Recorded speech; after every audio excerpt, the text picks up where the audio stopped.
आप देख रहे हैं एनएमएफ न्यूज में आपके साथ शबनम। अभी तक पाकिस्तान दाने और खाने के लिए मोहताज हो रहा था, लेकिन अब पानी से इस कदर मार पाकिस्तान पर पड़ रही है कि हाहाकार मचा हुआ है। 800 से ज्यादा लोगों की मौत हो चुकी है।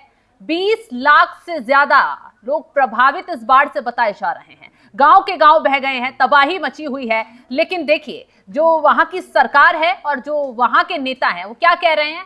कह रहे हैं कि बाढ़ का जो पानी आ रहा है वो अल्लाह ने एक आशीर्वाद के तौर पर भेजा है।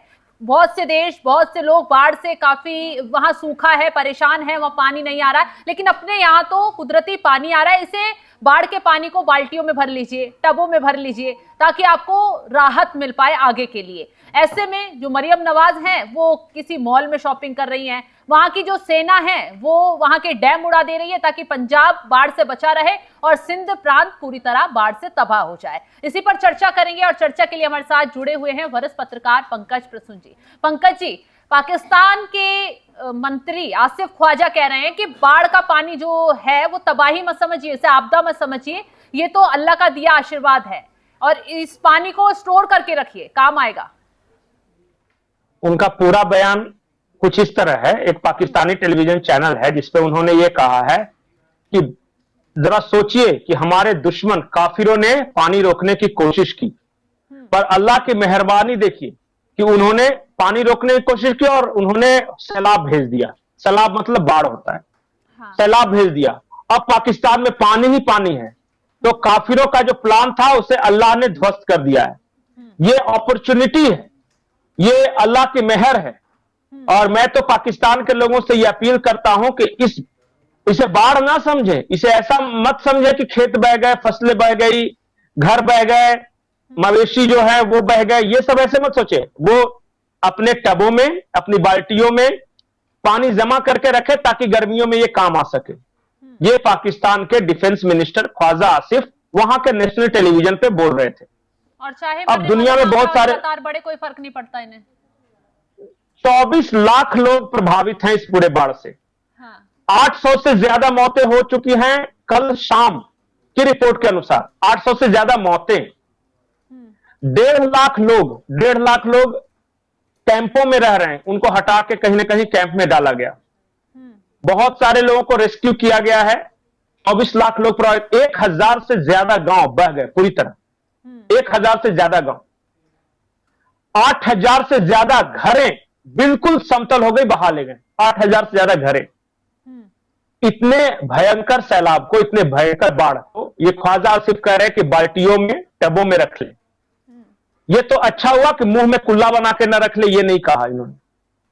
ये कह सकते हैं कि जैसे ही सिंध का पानी आए मुंह में पानी भर ले ताकि बाद में स्टोर हो सके। इस तरह शेख चिल्ली की कहानी पड़ी थी। पाकिस्तान बहुत लकी कंट्री है कि इसके डिफेंस मिनिस्टर कमाल के मिलते हैं।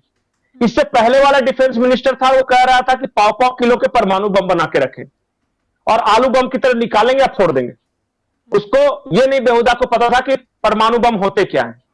और ये डिफेंस मिनिस्टर ये कह रहे हैं कि बाढ़ के पानी को टब और बाल्टी में जमा कर लो। और ये बेवकूफी इनकी यही खत्म नहीं होती है।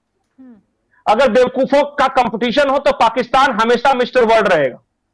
बिल्कुल। और मिस वर्ल्ड भी। अभी मैं मरियम नवाज का बयान सुन रहा था, मैं आपको भेज दूंगा, चला दीजिएगा। मरियम नवाज कह रही थी कि रेन्स की वजह से बारिश आई। हाँ। अब मुझे समझ में नहीं आया कि रेन्स की वजह से बारिश कैसे आती, दोनों तो एक ही चीज है। वो मरियम नवाज हांगकांग से तुरंत लौटी थी, अंग्रेजी की खुमारी थी। हमने दर्शकों को दिखाया भी था कि कैसे वहां पाकिस्तान ने घेर लिया था मरियम नवाज को, कि उधर बाढ़ से तबाही मची हुई है और ये देखिए ब्रांड्स में शॉपिंग कर रही हैं। जब पंजाब में बाढ़ आई तो उन्होंने कहा कि मेरे पास 12 लाख का पर्स था, इस बार 17 लाख वाला खरीदना है। वो चली गई हांगकांग, और हांगकांग एक बेबी एलिफेंट को लेकर गई थी। मैं नाम नहीं लूंगा वो कौन है। पाकिस्तान के लोग जानते हैं किसको बेबी एलिफेंट बोलते।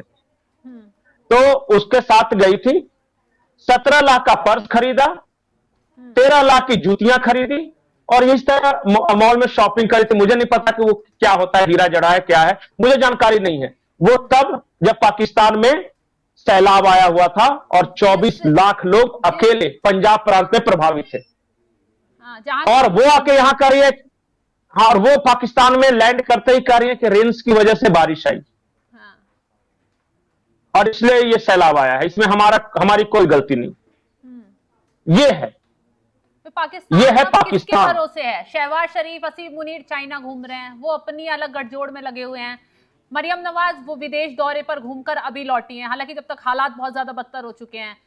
वहां के रक्षा मंत्री कह रहे हैं कि पानी टबों में भर लो।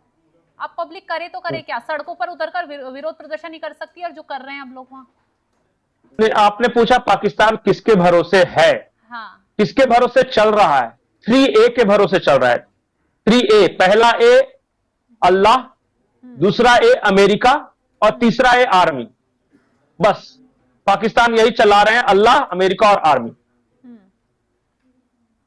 भगवान भरोसे गरीब लोग, जो मिडिल क्लास, जो बिजनेसमैन हैं, जो एलिट हैं, वो अमेरिका भरोसे, और आर्मी के भरोसे जो चल रहा है कि चलो भाई बम बम से उड़ा देते हैं। वहां कभी बलूचों को मार दिया, कभी पठानों को मार दिया, कभी पश्तूनों को मार दिया, तो ये सब करके पाकिस्तान को चला रहे हैं ये तीन। यही है पाकिस्तान। दुनिया का एक ऐसा वाहिद मुल्क है, अकेला ऐसा मुल्क है जो अपने लोगों को मारता है और फक्र से इसकी घोषणा करता है कि आज हमने 170 लोग मारे। आज हमने, पता है, जब पंजाब में यह सैलाब आया हुआ था तो अपना देश होता तो क्या होता? लोग राहत सामग्रियां भेजते। आप खबरें सुनती है ना कि मान लिया फलाने असम में बाढ़ आ गया तो बंगाल से जा रहा है, पंजाब से जा रहा है, तमिलनाडु के लोगों ने भेजा, ट्रक भेजा, अनाज भेजा। हाँ, टीमें तैनात होती है। वहां क्या खबर आई पता है? पंजाब में बाढ़ आ गया तो खैबर पख्तूनख्वा के बुन्नू प्रांत में 170 आर्मी वाले को उड़ा दिया। नहीं, माफ कीजिए, 7 आर्मी वाले को, 7 आर्मी वाले को उड़ा दिया। नहीं, वो तो पंजाब में उड़ाते, आर्मी वालों को उड़ा दिया बम से। अच्छा। स्टेडियम में बम ब्लास्ट हो गया। जो बलूचिस्तान लिबरेशन पार्टी, जो एम है, BLM है, BLNM ये पार्टी है, उसके कारकुन मारे गए। कार्यकर्ता बोलते हैं कारकुन। वो इतने मारे गए, 11 मारे गए। तो यहां मारे गए। वो अपॉर्चुनिटी है कि अल्लाह ने वहां बाढ़ दिया तो यहां बम लगा दो। ये पाकिस्तान है। मजा आ गया कि अरे अभी तो पंजाब डूबा हुआ है, आर्मी वहां बिजी है, तब तक जल्दी जल्दी मारो। ये पाकिस्तान है। तो पाकिस्तान को बचाने गए तो हैं असीम मुनीर और शहबाज शरीफ, लगे तो हैं। कहां लगे हैं? एक तो बेचारा अपने अमेरिका के साथ, हम बता देते हैं अमेरिका क्यों गया था। अमेरिका गया था क्रिप्टो करेंसी का बिजनेस डील करने के लिए। अच्छा। और बलूचिस्तान में माइनिंग के लिए, क्योंकि वहां रेयर अर्थ मिनरल्स हैं, तो एक अमेरिका एक कंपनी को ऑफर देने के लिए गया था। सिर्फ ये पूछा था कि मेरा कमीशन कितना होगा, क्योंकि मैं रिटायर करने वाला हूं। रिटायर करने के बाद मुझे सेटल होना है यूरोप में। अमेरिका में सेटल करवा दो, दुबई में मॉल बनवा रहा हूं, और लंदन में मेरे बाल बच्चे हैं, तो बता दो, तीनों ऑप्शन है, मुझको पैसा दे दो। तो पाकिस्तान, आप ही तो करेंगे, पाकिस्तान के लिए गए थे। उसके बाद मरियम नवाज के बारे में मैंने बता दिया, शरीफ खानदान वो शॉपिंग वगैरह कर रहे हैं। बिलावल भुट्टो इंग्लैंड में है, क्योंकि अभी तो पंजाब में बाढ़ आया है, जब सिंध में आएगा तब ना आएंगे, तो अभी तो हमारी क्या जिम्मेदारी। तो सिंध में भेजने के लिए सेना ने काम तो कर दिया, डैम उड़ा रही है सेना वहां बम धमाके करके। आ जाएगा, बस सिंध से भी ये खबरें आनी शुरू हो जाएंगी। और हो सकता है कि पंजाब से सिंध बनने में पानी को कितना टाइम लगता है। तो अगली खबर अभी पंजाब की आ रही है बाढ़ में, सैलाब से, उसके बाद सिंध की आएगी, उसके बाद बारिश खत्म हो जाएगी। जो बच गया वो बल्ले बल्ले, जो मर गया उसके लिए अफसोस क्यों। अब तो जो चला ही गया, क्योंकि असली जन्नत तो मौत के बाद शुरू होती है। यहां तो हम लोग बस जहन्नुम, ये तो दुनियावी चीजें हैं जी। दुनिया में रह के सिर्फ कष्ट भोगना चाहिए। ये थिंकिंग फिलॉसफी कितना अच्छा है ना कुछ करने का डर। क्योंकि अभी मैं पाकिस्तान का एक वीडियो देख रहा था, पुराना था, वो बोलते हैं कि बस जन्नत तो यही है पाकिस्तान में ही। पूछे क्यों? जन्नत में बिजली है? नहीं है ना। पाकिस्तान में भी बिजली नहीं है। जन्नत में गाड़ियों का कॉन्सेप्ट तो है नहीं कि गाड़ी से कोई चलेगा। पाकिस्तान में भी गाड़ियां नहीं है, ना के बराबर है। पेट्रोल डीजल वगैरह दिख रही रोड की हालत। हर कुछ जो जन्नत में फैसिलिटी है वो पाकिस्तान में है। आप बताइए क्या नहीं है। तभी तो ये हालात है। तो यही तो, अब यही तो, आप फिर भी बताइए कि वो फट रहे हैं कि मरने के बाद जो जन्नत मिलेगा उसमें हुरे मिलेंगे और उसका फिर हमारी जिंदगी संवर जाएगी। मैं बता रहा हूं ना कि जब अति रेडिकलाइज हो जाता है कोई सोसाइटी तो यही करता है। मैं पाकिस्तान के बारे में आखिरी बात बोलूंगा। एक वीडियो है जो आप दिखाइए। इस वीडियो में ये शख्स का नाम कोई रसूल है, तलहा रसूल। ये आदमी फ्लड में क्या किया पता है? कुरान लेके गया और अहमदुल्ला और पता नहीं अल्लाह ये कर रहा था। अच्छा। कि जैसे ही कुरान देखेगा, सिंधु नदी कब देखेगी कुरान को, अपने आप कम जाएगा पानी। कुरान के खौफ से सैलाब रुक जाएगा। सैलाब तो रुका नहीं, ये कुरान सहित बह गए। अभी तक लाश नहीं मिली। सोशल मीडिया पर ये वीडियो वायरल हो रहा है। मैं खैबर पख्तून, हाँ, लेकिन पाकिस्तान नहीं, मैं तो जगह बता रहा हूं, मैं जगह डेट बता रहा हूं। कैसे नहीं पुष्टि करते? हाँ। आरिफ जकारिया वो इंटरनेशनल लेवल का पत्रकार है, उन्होंने बताया है सब कुछ। अच्छा। ऐसे कैसे? बचने के लिए थोड़ी ना कि नहीं करते पुष्टि। हाँ। ये बकायदा हुआ है, घटना हुई है, पाकिस्तान के मीडिया में कवरेज हुआ है, इंटरनेशनल मीडिया में कवरेज हुआ है। वो कुरान लेके जा रहा था तो सैलाब बचने के लिए, और सैलाब रुकता है? अब बताइए, कुरान दिखाने से सैलाब रुकेगा? बुद्धि भगवान अल्लाह ने एक और चीज दी है इंसान को, वो है अकल।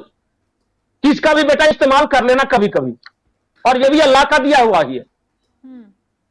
उसका इस्तेमाल तो करते नहीं। सबसे ऊंचे जगहों पे अकल ही रखी है अल्लाह ने, बाकी शरीर नीचे दिया है।